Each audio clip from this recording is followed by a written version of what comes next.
السلام علیکم ورحمۃ اللہ وبرکاتہ۔ سامعین کرام، الحمدللہ ہمارے الکریم آفیشیل سے ہمارے خیر خواہ و سرپرست مشفق و مکرم جنرل سیکریٹری کل ہند رابطہ مساجد مولانا عبداللہ ابن القمر صاحب کافی دنوں سے بیمار چل رہے تھے، جن کی شخصیت محتاج تعارف تو نہیں ہے، لیکن چند اہم اور نمایاں کارنامے ہیں جن کا ذکر کرنا مناسب سمجھتا ہوں کہ جنہوں نے 1997 میں حکیم الامت حضرت مولانا اشرف علی تھانوی رحمۃ اللہ علیہ پر ایک عالمی سیمینار کرایا۔ سن 2007 میں دارالعلوم دیوبند میں حضرت قاری محمد طیب صاحب رحمۃ اللہ علیہ پر حکیم الاسلام سیمینار کرایا۔ اس کے علاوہ بیشتر بہت اہم ممتاز پروگرام ہیں جن پر علماء ہند، علماء پاکستان و بنگلہ دیش اور عالم عرب کے تمام علماء اعتماد کرتے ہیں۔ خصوصاً الامداد ٹرسٹ کے زیر اہتمام بیت القمر دیوبند سے سہ ماہی رسالہ سرگزشت دیوبند بھی اپنی مثال آپ ہے۔ آج ان کے تعلق سے ہمارا یہ چینل یہ خبر نشر کرنے جا رہا ہے، کیونکہ ہماری طبیعت بھی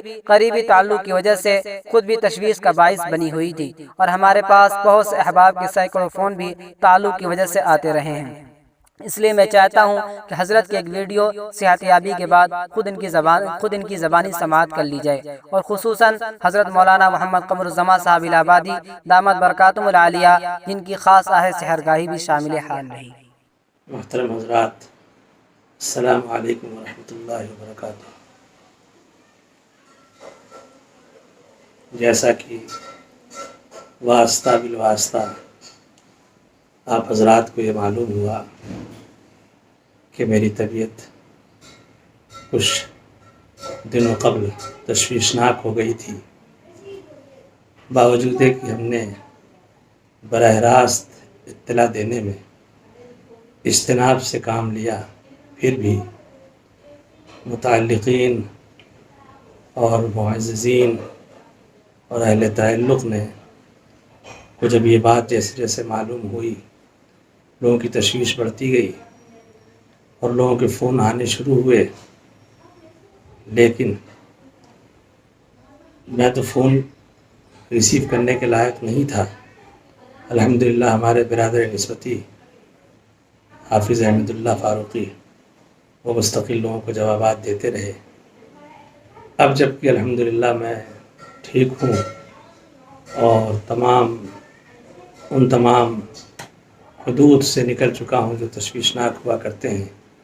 تو اللہ کا لاکھ لاکھ شکر بھی ادا کیا، اور طبیعت یہ چاہی کہ وہ تمام حضرات جن لوگوں نے میرے لیے شب و روز دعاؤں کا اہتمام کیا یا فکر مند رہے، ان کا میں بے انتہا شکریہ بھی ادا کر دوں، اور جو لوگ ابھی تک جن تک تفصیلی خیریت نہیں معلوم ہو سکی ہے،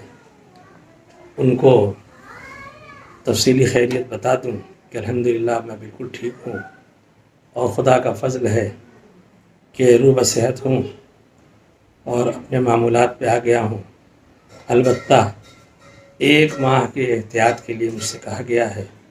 کہ میں 1 ماہ تک احتیاط کروں، تو میں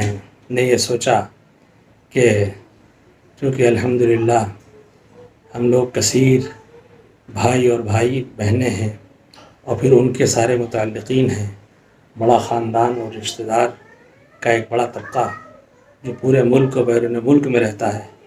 سب کی سب تشویش میں مبتلا تھا، تو میں نے سوچا کہ میں خود اپنی اس نئی زندگی کی ایک جھلک دکھلا دوں اور یہ بتا دوں کہ الحمدللہ میں خیریت سے ہوں۔ اور جو حضرات قریب رہتے ہیں یا شہر میں رہتے ہیں، یعنی دیوبند میں، ان حضرات سے میں یہ درخواست کر دوں کہ ملاقات کے لیے عید کے بعد کا وقت رکھیں، اور ابھی فی الحال میری صحت کے لیے بھی اور اپنی صحت کے لیے بھی ملاقات سے پرہیز کریں۔ بقیہ آپ حضرات کا پھر دوبارہ میں شکریہ ادا کرتا ہوں۔